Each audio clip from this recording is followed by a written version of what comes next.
I'm Rokaz, your digital lifestyle expert here, and I'm going to show you how to install that new VCR. All right, the first thing that you have to do is set it up and plug it in.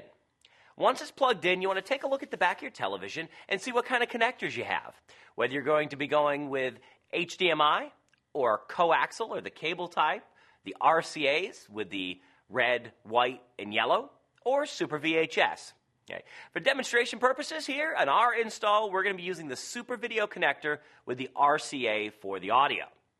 For this, we're going to use our Super Video and our RCAs for the audio, and all we're going to do is find our video out and put our S-Video cable in there.